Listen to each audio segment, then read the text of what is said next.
të përgjigjemi Allahut në vazhdimsi. Ne duhet të edukojmë si besimtar, të ndërozër besimtar, se çka do me thonë kur të thirë Zoti i mënduar. Si duhesh me reagu kur Allahu të thret? Cila është thirrja më e rëndësishme në jetën tonë? Cila është thirrja që asaj duhet të përgjigjesh pa hezitim, pa rezervë, pa u hamendsu fare, me bindje të plotë se po thirr për të mirën tonë. Thirrje që i përmbush këto standarde, thirrje që i përmbush këto kuptime, përveç asaj të Allahut nuk ka. Çdo thirrje mund të kontestohet, çdo thirrje mund të rishikohet, çdo thirrje mund të delë në fund se ka qenë e gabuar, çdo thirrje mund të jetë pas asaj një interes i caktuar i atij që të thret, përveç kur Allahu të thret. Ai nuk të thret për vetën e tij nga se nuk i duhesh.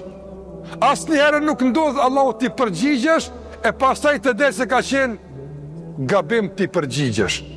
Njerëzit sari janë përgjigj Allahut te barekuhu teala, të ndërozër, ka qenë dëshmie pjekurisë të tyne dhe ka qenë rigjallërim për jetën e tyne.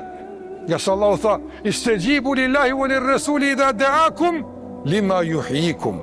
Përgjigjuni Allahut dhe të dërguarit kur Allahu ju thret, nga se në këtë përgjigje ka gjallërim për juve, ka jetë për juve, gjallërohet zemra, gjallërohet mendja, pasurohet jeta kur Allahu t'i përgjigjesh. Prandaj të ndërozër, le të mbetet mesazhi i ditës së xumë, sa herë fal xumën, para xumës, mas xumës, gjatë tërë javës kur pret xumën, në vëmendjen tënde gjithmonë, kujt po i përgjigjesh? Cila është thirrja primare që ti asaj së pari i përgjigjesh?